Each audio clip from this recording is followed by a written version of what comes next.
प्रमाणित हो गया वो आपके प्रतिनिधि नहीं। इस तरह से यह आंदोलन समाप्त हो गया। जिसको प्रतिनिधि माना वो भी आपके समर्थन में खड़े नहीं है और इस वजह से आपके संवैधानिक अधिकार समाप्त हो रहे हैं और तमाशाई बनकर देखने के अलावा आपके सामने कोई विकल्प नहीं है। ऐसे परिस्थिति में किया जाए तो क्या किया जाए? ये परिस्थिति क्या किया जाए? ऐसे परिस्थिति में एकमात्र विकल्प है।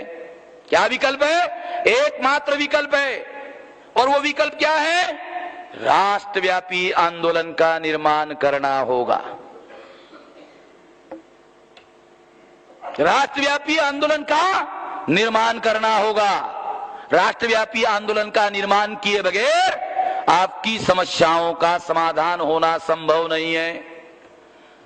अगर समस्याएं आपकी है तो समाधान भी आपको ही करना होगा। अगर समस्याएं आपकी है तो समाधान भी आपको ही करना होगा। समस्याएं आपकी, समस्याएं हमारी और समाधान अटल बिहारी। हमारे लोग सोचते हैं, हमारे लोग क्या सोचते हैं? समस्याएं हमारी और समाधान अटल बिहारी। कैसे हो सकता है? जो समस्याएं पैदा करते हैं वो समाधान नहीं कर सकते, गांठ बांध लेना। जो समस्याएं पैदा करते हैं वो समाधान नहीं किया करते, गांठ बांध लेना। अगर आप अपनी समस्याओं का समाधान करना चाहते हो, एकमात्र विकल्प है स्वोद्धार। स्वोद्धार, स्वतः का उद्धार करना होगा। आपका उद्धार करने के लिए कोई भी आने वाला नहीं है। 1848 को जब आपके उद्धार का कार्यक्रम ज्योतिराव ने शुरू किया, क्या उसके पहले भगवान नहीं थे? इस धरती पर भगवान नहीं थे, मगर आपका उद्धार करने के लिए भगवान आया नहीं। आपका उद्धार करने के लिए नहीं आया। जब छत्रपति शाहू महाराज ने आपके उद्धार का कार्यक्रम शुरू किया था, क्या भगवान नहीं थे? नहीं आया। 1916 को जब आपके उद्धार का कार्यक्रम बाबा साहब अम्बेडकर ने शुरू किया, क्या भगवान नहीं थे? तो फिर भगवान नहीं आया। इसलिए कह रहा हूं, अगर आप अपना उद्धार करना चाहते हो, एकमात्र विकल्प स्वोद्धार, स्वतः का उद्धार करना होगा।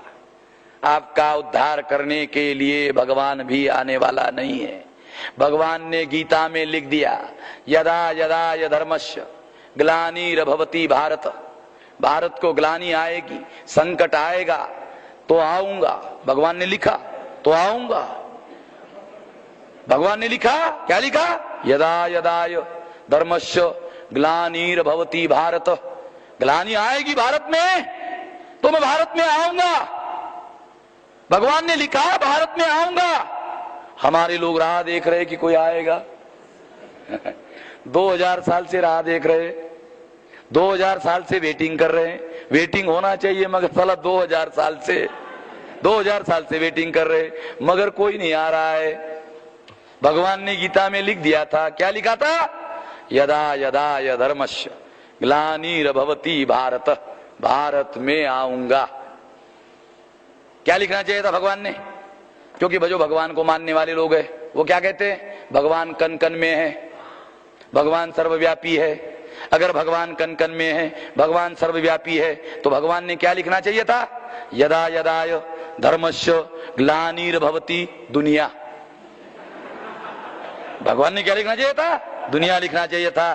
दुनिया के बजाय भगवान ने क्या लिखा? भारत। इसका मतलब है भगवान जब गीता लिख रहा था तब भगवान को जो भूगोल का ज्ञान था, यानी जब भगवान गीता लिख रहे थे तो उस समय भगवान को जो भूगोल का ज्ञान था, कितना था? तो भगवान को भूगोल का जो ज्ञान था कि इस धरती पर केवल भारत है और भारत के अलावा कुछ नहीं है, भगवान को भूगोल का ज्ञान केवल भारत पुरता था। अच्छा, भगवान को भूगोल का ज्ञान भारत पुरता ही क्यों था? क्योंकि वो भगवान था।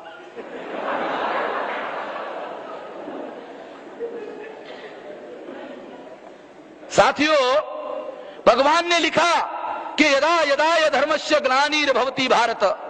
ग्लानि आएगी, संकट आएगा तो आऊंगा।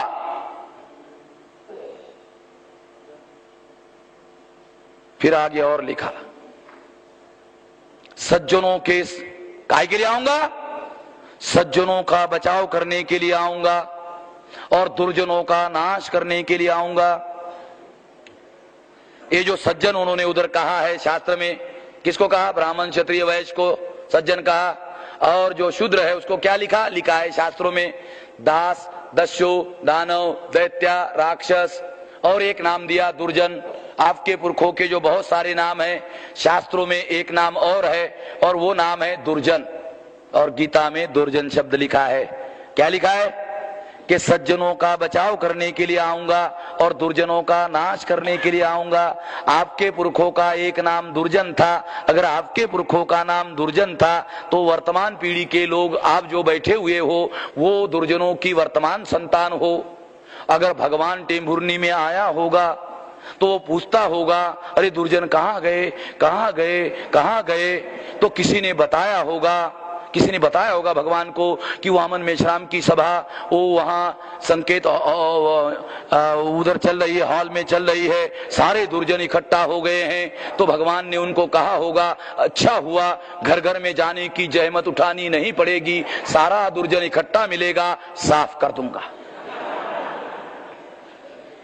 इसका दो मतलब है। एक मतलब क्या है? एक मतलब अगर उद्धार करना चाहते हो तो उद्धार करने के लिए भगवान आने वाला नहीं है, अगर आया तो नाश करने के लिए आएगा। एक तो आने वाला नहीं है, दो बातें, एक तो आने वाला नहीं है और चलो आया तो आपका नाश करने के लिए आने वाला है, आपका उद्धार करने के लिए आने वाला नहीं है। दोनों बातें बता रहा हूं मैं आपको, मुझे कोई जरा डाउट नहीं रहना चाहिए। एक तो आने वाला नहीं है, अगर आया भी तो आपका उद्धार के लिए आने वाला नहीं है। अगर आपके उद्धार के लिए नहीं आने वाला है तो काहे के लिए आने वाला है? तो कहा दुर्जनों का नाश करने के लिए आऊंगा। पुराण पढ़ लेना, पुराणों में जितने अवतार हुए सारे के सारे अवतार आपके पुरखों की हत्या करने के लिए आए। इतिहास है, पढ़ लेना, लिखित है, काल्पनिक नहीं बता रहा हूं, लिखित है। और पुराणों में जितने अवतार हुए आपके पुरखों की उन्होंने हत्याएं की। इसलिए अगर आप अपना उद्धार करना चाहते हो, एकमात्र विकल्प है, जागना होगा। एकमात्र विकल्प है, जागना होगा, जगाना होगा। जागना होगा, जगाना होगा, 6000 जाति के टुकड़ों को जोड़ना होगा, जोड़कर शक्ति का निर्माण करना होगा। शक्ति का निर्माण करोगे तो आंदोलन का निर्माण होगा। आंदोलन का निर्माण करोगे, जन आंदोलन का निर्माण होगा, राष्ट्रव्यापी आंदोलन का निर्माण होगा। क्योंकि अगर आप आजादी हासिल करना चाहते हो, आजादी अगर हासिल करना चाहते हो, चुनाव लड़कर दुनिया में, कभी दुनिया में किसी को आजादी मिली हो कोई उदाहरण नहीं है। दुनिया में अगर आजादी हासिल करना चाहते हो, चुनाव लड़कर दुनिया में कभी किसी को आजादी मिली कोई उदाहरण नहीं है।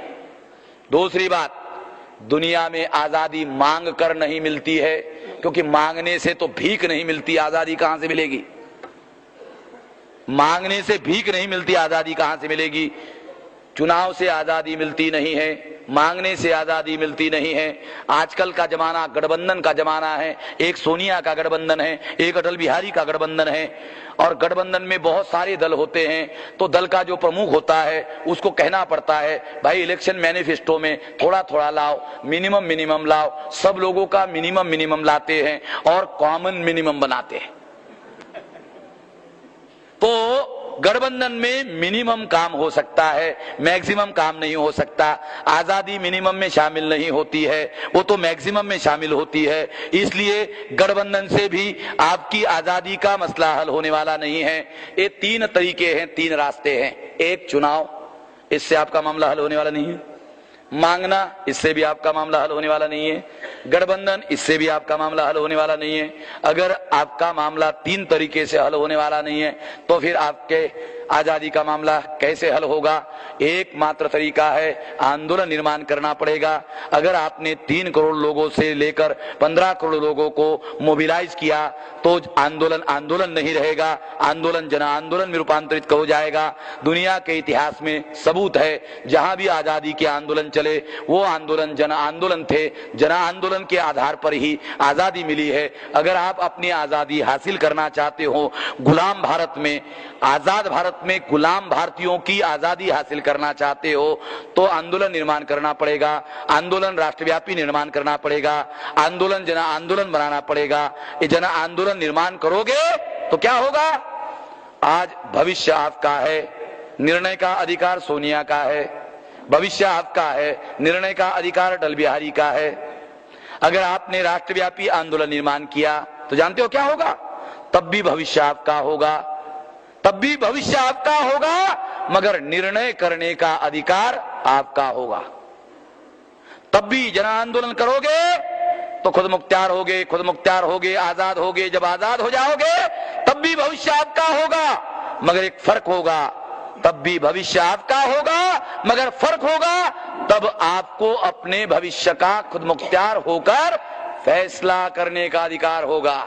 और जब आपको अपने ही भविष्य का फैसला करने का अधिकार होगा तब भी आपकी समस्याओं का समाधान होगा, अन्यथा आपकी समस्याओं का समाधान होना संभव नहीं है। इसलिए जो यहाँ उपस्थित है उन लोगों को अपील है, जो अनुपस्थित नहीं है उन लोगों तक ये संदेश पहुंचा देना। जो उपस्थित है उन लोगों के लिए संदेश, जो उपस्थित नहीं है उन लोगों तक ये संदेश पहुंचा देना।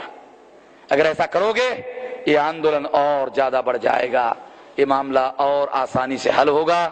ये करने का प्रयास करेंगे, इस आशा और विश्वास के साथ। आपने मेरी बात ध्यान से सुनी, इसके लिए आभार, धन्यवाद।